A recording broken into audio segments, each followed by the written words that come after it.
livro do Apocalipse é singular quando comparado a outros livros do Novo Testamento.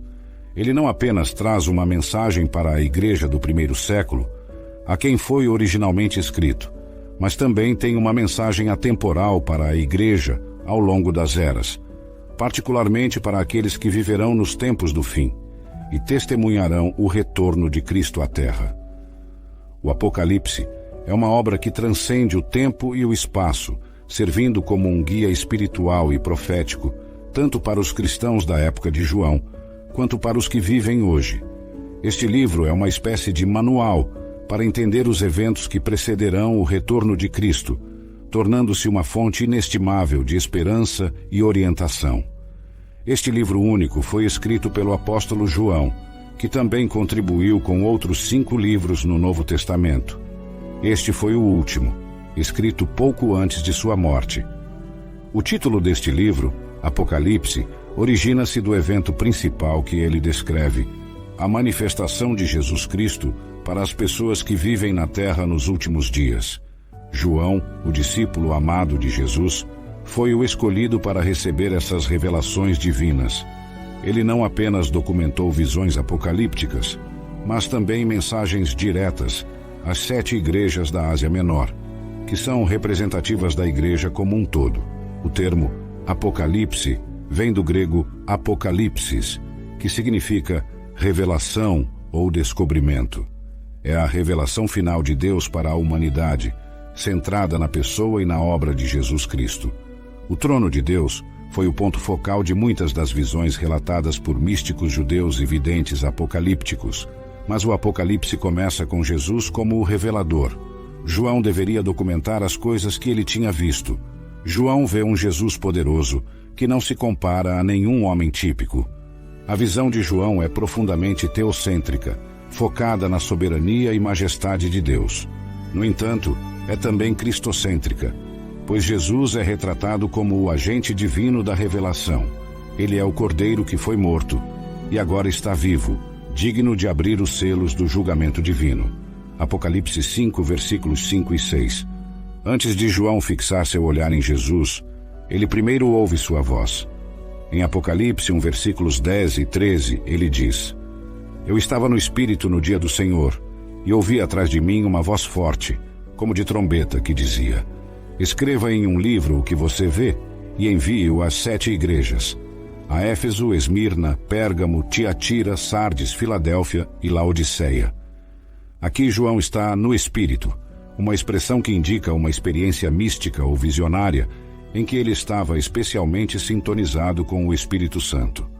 A voz forte, como de trombeta, é uma alusão ao som sobrenatural que frequentemente acompanha manifestações divinas, como no Monte Sinai, Êxodo 19, versículo 16. Então eu me virei para ver a voz que falava comigo, e ao me virar, vi 7 candelabros de ouro, e no meio dos candelabros, alguém semelhante ao Filho do Homem, vestido com uma túnica que chegava aos pés e com um cinto de ouro ao redor do peito. O cenário que João descreve é repleto de simbolismo. Os 7 candelabros de ouro são explicados mais tarde como as 7 igrejas às quais a revelação é enviada. Apocalipse 1, versículo 20. A figura semelhante ao Filho do Homem é uma clara referência a Jesus, que agora aparece em glória celestial. Este era ele. João tinha visto o Filho do Homem, o glorioso Jesus Cristo. João descreve a voz alta como sendo tão distinta e impressionante quanto o som de uma trombeta. A poderosa voz é a do Alfa e do Ômega, o primeiro e o último, que está no começo e no fim de tudo. Jesus se identifica com esses títulos em Apocalipse 1, versículo 18, e sabemos que essa era a voz poderosa de Jesus. O título, primeiro e último, é um título que pertence ao Senhor Javé, o Deus de Israel. O título Alfa e Ômega tem a mesma ideia que primeiro e último. Este é um dos trechos do Novo Testamento onde Jesus claramente se declara como Deus. Podemos apenas imaginar o que passava pela mente de João quando ele ouviu o som da voz. Muito provavelmente, o som da voz que ele ouviu não correspondia perfeitamente à forma como ele se lembrava da voz de Jesus. João a descreveu como de uma trombeta em Apocalipse 1, versículo 10. Aqui, Jesus não apenas se revela em glória celestial, mas também faz uma afirmação audaciosa de sua divindade. Ele é o Alfa e o Ômega, o primeiro e o último, títulos que no Antigo Testamento são exclusivos de Deus, Isaías 44, versículo 6. No entanto, ele sabia que era Jesus por causa da descrição da voz como o Alfa e o Ômega. João então continua. Sua cabeça e seus cabelos eram brancos como lã branca, como a neve, e seus olhos eram como chama de fogo. Apocalipse 1, versículos 14 e 15. Esta descrição de Jesus é repleta de simbolismo e alusões ao Antigo Testamento. Os cabelos brancos podem simbolizar sabedoria e eternidade, enquanto os olhos, como chamas de fogo, podem representar o julgamento divino e a onisciência. Esta descrição de seus olhos é semelhante à narrativa que obtemos de um anjo no livro de Daniel 10, versículo 6. Seus olhos também eram como berilo, com um brilho dourado. Seu rosto tinha a aparência de um relâmpago. Seus olhos eram como tochas flamejantes. Seus braços e pés brilhavam como bronze polido, e o som de suas palavras era como o barulho de uma multidão. Aqui, vemos uma intertextualidade rica entre o Apocalipse e o livro de Daniel, outro livro apocalíptico do Antigo Testamento. Ambos descrevem seres celestiais com características semelhantes, reforçando a natureza divina e gloriosa de Jesus. As características angélicas que aparecem nas visões de João de Jesus não o rebaixam ao mesmo nível que os anjos. Pelo contrário, elas provavelmente servem para enfatizar a imensa grandeza de Jesus. Ele não pode ser retratado como menos glorioso do que um anjo glorioso. Jesus é apresentado em toda a sua majestade e glória, superando até mesmo as mais magníficas descrições de anjos no cânon bíblico. Ele é o Rei dos Reis e o Senhor dos Senhores, digno de toda honra, glória e adoração. Olhos como fogo descrevem olhos apaixonados na literatura grega, mas também podem retratar os olhos flamejantes de seres divinos ou anjos. Metal incandescente também pode retratar a glória de Deus, como em Ezequiel 1, versículo 27. Ezequiel 1, versículo 27 nos diz: E vi algo como metal brilhante, como a aparência de fogo ao redor, desde o que parecia ser a sua cintura para cima, e desde o que parecia ser a sua cintura para baixo, vi algo como a aparência de fogo, e havia um resplendor ao redor dele. Este é mais um exemplo de como o Apocalipse e outros livros bíblicos se entrelaçam para criar uma tapeçaria rica e complexa de imagens e significados. Outras características sugerem que, enquanto Jesus compartilha algumas semelhanças com seres celestiais, descritos em outras partes da Bíblia, ele é singular e incomparável em sua divindade e majestade. Jesus é único em sua natureza e missão. Ele é tanto plenamente humano quanto plenamente divino, o único mediador entre Deus e os homens. 1 Timóteo 2, versículo 5. Sua revelação no Apocalipse serve como um lembrete poderoso de sua autoridade e glória, que serão plenamente manifestadas no fim dos tempos. João retrata a glória de Jesus como não sendo menor que a de um anjo. Na verdade, é certamente maior que a de um anjo. O rosto de Jesus também brilha como o sol.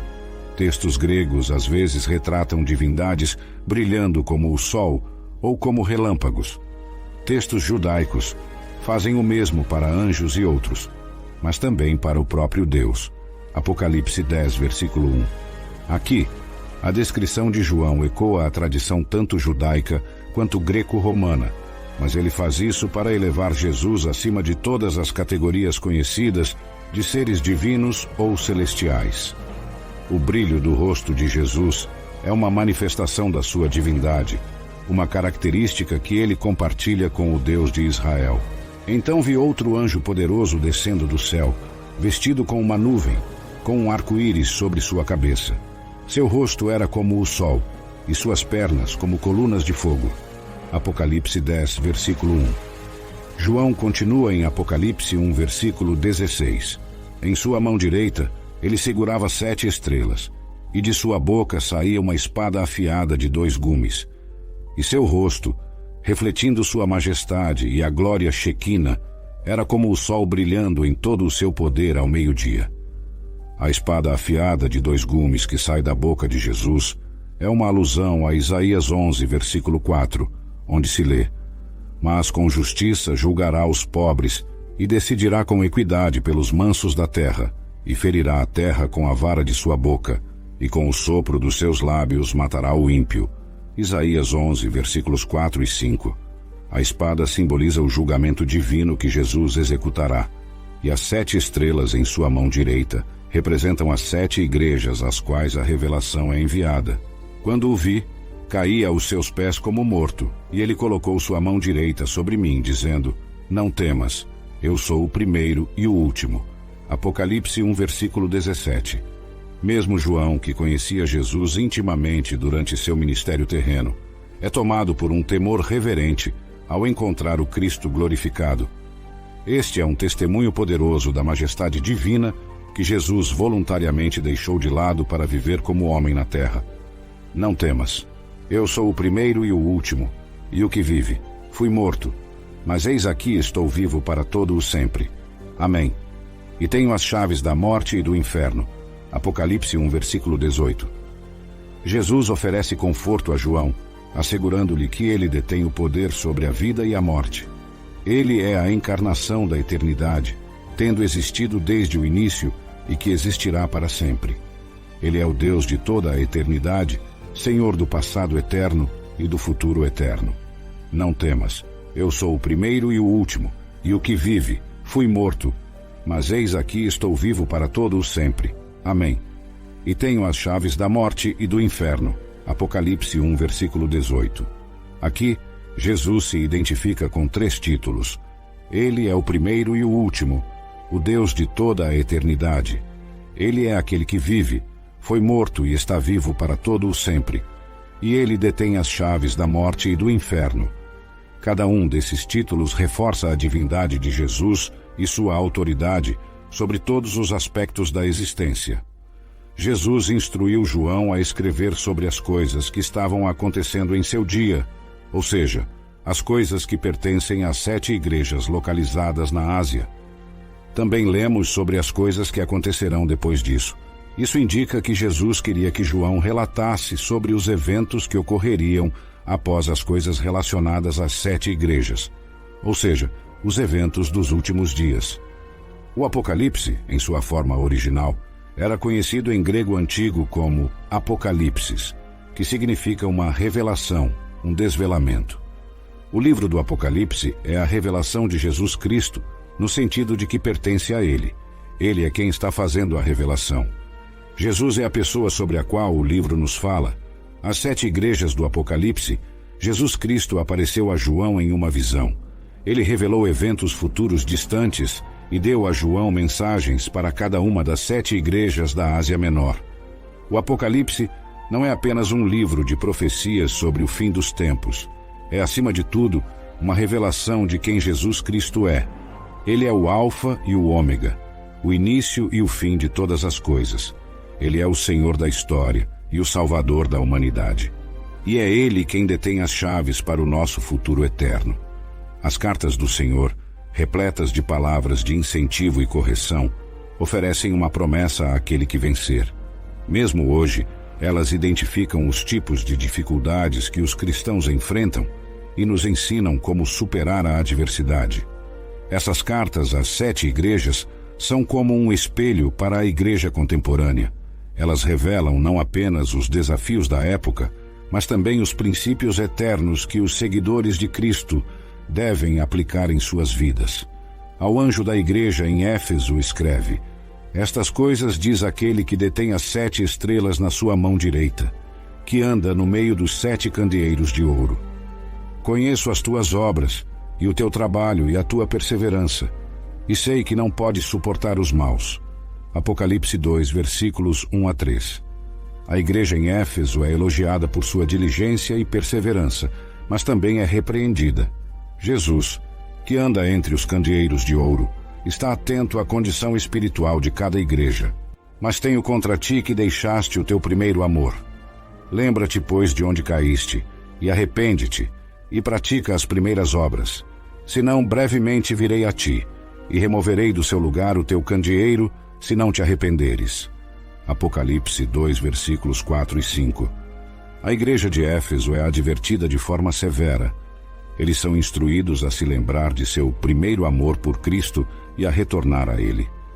Esta é uma lição vital para todas as igrejas, a importância de manter um relacionamento amoroso e íntimo com Jesus Cristo. Lembra-te, pois, de onde caíste, e arrepende-te, e pratica as primeiras obras.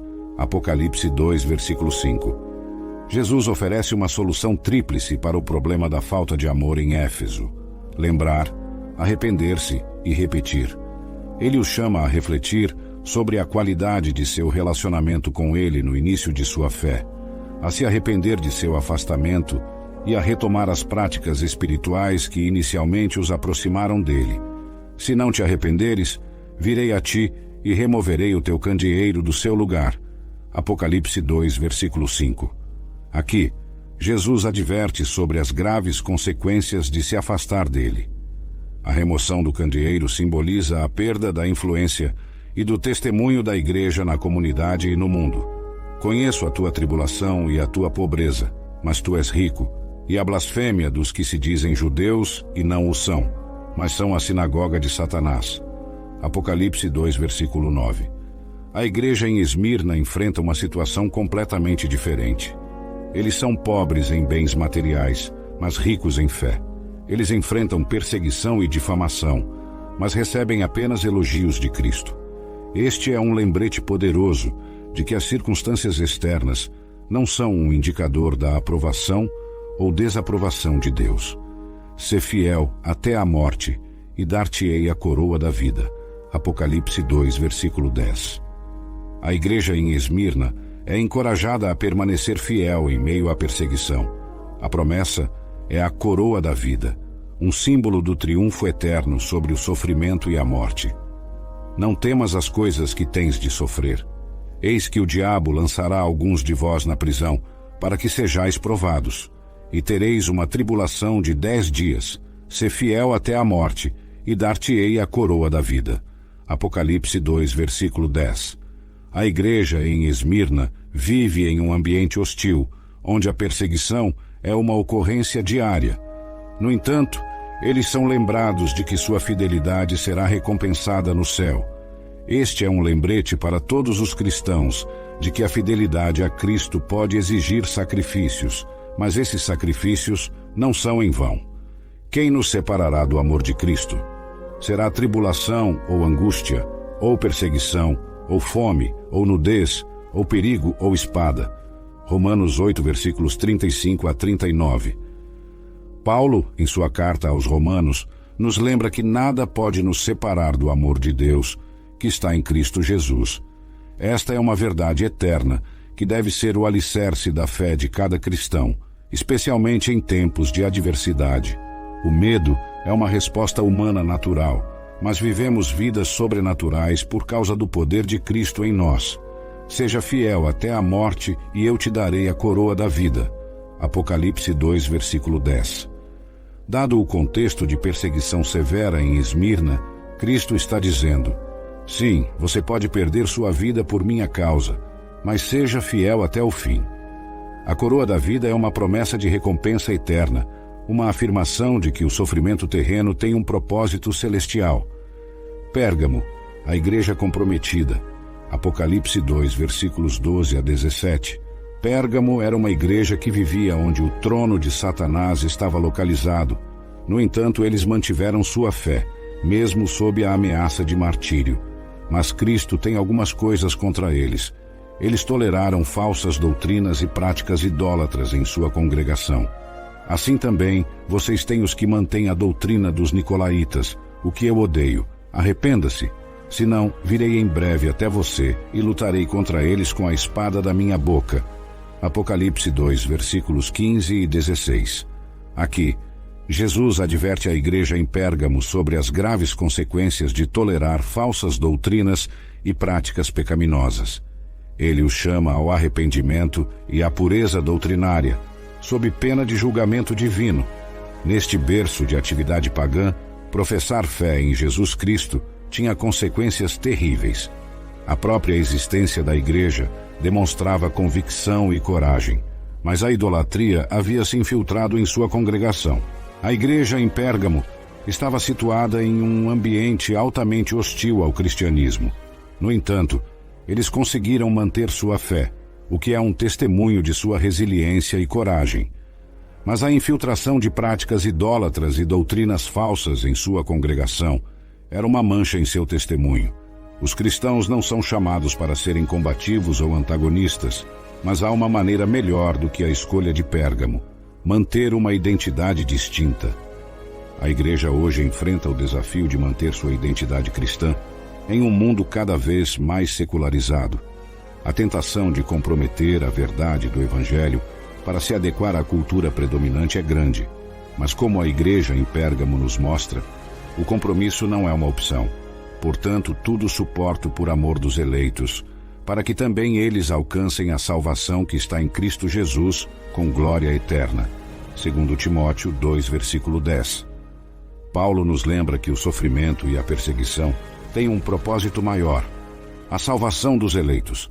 Isso deve nos encorajar a permanecer firmes em nossa fé, independentemente das circunstâncias. Estejam alerta e vigiem. O diabo, o inimigo de vocês, anda ao redor como leão, rugindo e procurando a quem possa devorar. 1 Pedro 5, versículo 8. Pedro nos adverte para estarmos sempre vigilantes contra as ciladas do inimigo. A igreja em Pérgamo serve como um lembrete sombrio do que pode acontecer quando baixamos a guarda e permitimos que falsas doutrinas e práticas idólatras entrem em nossa comunidade de fé. Tudo isso é de Deus, que nos reconciliou consigo mesmo por meio de Cristo e nos deu o ministério da reconciliação. 2 Coríntios 5, versículo 18. Paulo nos lembra que nossa principal responsabilidade é levar as pessoas à cruz de Cristo. Isso é o que ele chama de ministério da reconciliação, e é uma tarefa que todos os cristãos devem levar a sério. Se somos intolerantes aos olhos de alguns, que assim seja. Nossas preferências não podem ser usadas para definir a verdade. Ela existe independentemente da opinião popular e não se conforma com a demanda popular. Aqui, somos lembrados de que a verdade do Evangelho não é uma questão de opinião ou preferência pessoal. Ela é absoluta e imutável, como as palavras de Jesus: Eu sou o caminho, a verdade e a vida. João 14, versículo 6. Tiatira, a igreja adúltera. Apocalipse 2, versículos 18 a 29. Tiatira era uma igreja que tinha muitas qualidades admiráveis, como amor, fé, serviço e perseverança. No entanto, eles toleravam a imoralidade em sua congregação, especificamente uma mulher chamada Jezabel, que se autodenominava profetisa. Eu dei a ela tempo para se arrepender de sua imoralidade, mas ela não quer. Portanto, vou lançá-la em uma cama de sofrimento. Apocalipse 2, versículo 21. Aqui, Jesus expressa sua paciência e misericórdia ao dar tempo para o arrependimento. No entanto, ele também deixa claro que a justiça será feita se o arrependimento não ocorrer. Isso ecoa as palavras de Pedro: O Senhor não retarda a sua promessa, ainda que alguns a tenham por tardia, mas é longânimo para convosco, não querendo que alguns se percam, senão que todos venham a arrepender-se. 2 Pedro 3, versículo 9. Então todas as igrejas saberão que eu sou aquele que sonda corações e mentes, e retribuirei a cada um de vocês de acordo com as suas obras. Apocalipse 2, versículo 23. Jesus, o justo juiz, conhece os corações e as mentes de todos. Ele recompensará ou punirá cada um de acordo com suas obras, como também é afirmado em Romanos 2, versículo 6. Deus retribuirá a cada um conforme o seu procedimento. Na superfície, o amor, a fé, o serviço e a paciência da igreja eram admiráveis, mas Cristo, com olhos de fogo, reconheceu sua deficiência. A igreja em Tiatira tinha muitas qualidades louváveis, mas também tinha falhas graves. Jesus, que vê todas as coisas, não podia ignorar o pecado em sua congregação. Ele é o Deus Santo que exige santidade de seu povo, como está escrito em 1 Pedro 1, versículo 16. Porque está escrito: Sede santos, porque eu sou santo. É uma coisa terrível cair nas mãos do Deus vivo. Hebreus 10, versículo 31. Este versículo serve como um aviso solene para todos nós. Deus é amoroso e misericordioso, mas também é um Deus de justiça que não tolerará o pecado indefinidamente. Agora digo ao resto de vocês em Tiatira, a vocês que não aderem ao ensino dela e não aprenderam os chamados segredos profundos de Satanás: não porei sobre vocês outro fardo, além de reterem o que já têm até que eu venha. Apocalipse 2, versículos 24 e 25. Para aqueles em Tiatira que se mantiveram fiéis, Jesus oferece palavras de encorajamento. Ele reconhece a fidelidade deles e os exorta a continuar firmes em sua fé. A mensagem para os conquistadores, Apocalipse 2, versículos 26 a 29. Aos que vencerem, Jesus promete autoridade sobre as nações e a estrela da manhã, que é uma referência a ele mesmo. Apocalipse 22, versículo 16. Esta é uma promessa de recompensa eterna e de comunhão íntima com Cristo. Sardes, a igreja morta, Apocalipse 3, versículos 1 a 6. A igreja em Sardes tinha a reputação de estar viva, mas na realidade estava morta. Jesus a exorta a acordar e fortalecer o que ainda resta. Ele adverte que, se não acordarem, ele virá como um ladrão, e eles não saberão a que horas ele virá. No entanto, há alguns em Sardes que ainda são dignos e andarão com Jesus vestidos de branco. Essa igreja serve como um aviso para todas as igrejas que têm aparência de piedade, mas negam o seu poder. Segundo Timóteo 3, versículo 5.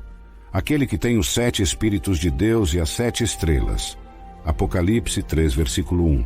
Aqui, Jesus é descrito como aquele que detém os 7 Espíritos de Deus, que representam a plenitude do ministério do Espírito Santo, conforme descrito em Isaías 11, versículos 2 a 5.